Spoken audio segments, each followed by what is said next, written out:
నకిలీ మద్యం కేసులో అరెస్టై నెల్లూరు సెంట్రల్ జైలులో రిమాండ్లో ఉన్న మాజీ మంత్రి జోగి రమేష్ సోదరులను వైఎస్సార్సీపీ నేతల బృందం పరామర్శించింది.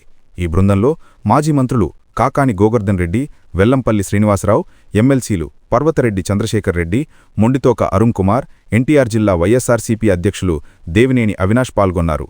వైఎస్సార్సీపీ అధినేత జగన్మోహన్ రెడ్డి అనుచరుడిగా ఉండి అధికార పార్టీ ఆగడాలను బలంగా ప్రశ్నించినందుకే కూటమి ప్రభుత్వం కక్ష సావింపులో భాగంగా జోగి రమేష్ సోదరులపై అక్రమ కేసు బనాయించి జైలుకు పంపిందని నేతలు ఆరోపించారు.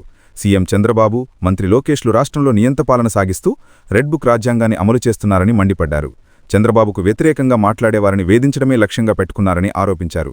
మాజీ మంత్రి వెల్లంపల్లి శ్రీనివాసరావు మాట్లాడుతూ చంద్రబాబు పోలీసు వ్యవస్థను శాంతి భద్రతల కోసం కాకుండా తప్పుడు కేసులు పెట్టేందుకు ప్రయోగిస్తున్నారని విమర్శించారు. జోగి రమేష్ను కల్తీ మద్యం కేసులు ఇరికించడానికి ప్రధాన కారణం కూటమి నేతలు చేస్తున్న కల్తీ మద్యాన్ని బయటపెట్టారనే కక్ష అని దేవినేని అవినాష్ ఆరోపించారు. మాజీ మంత్రి కాకాని గోవర్ధన్ రెడ్డి మాట్లాడుతూ జోగి రమేష్ సోదరులు ధైర్యంగా ఉన్నారని, న్యాయస్థానాల్లో కడిగిన ముత్యంలా బయటకు వస్తారని ఆశిస్తున్నట్లు తెలిపారు. వైఎస్సార్సీపీ వారికి, వారి కుటుంబానికి ఎల్లప్పుడూ అండగా ఉంటుందని హామీ ఇచ్చారు. ఎమ్మెల్సీ పర్వతరెడ్డి చంద్రశేఖర్ రెడ్డి మాట్లాడుతూ జోగి రమేష్ జగన్మోహన్ రెడ్డితో కలిసి పోరాడే క్రమంలో ఇలాంటి అక్రమ కేసులను ఎన్నింటినైనా ఎదుర్కొనేందుకు సిద్ధంగా ఉన్నారని తెలిపారు.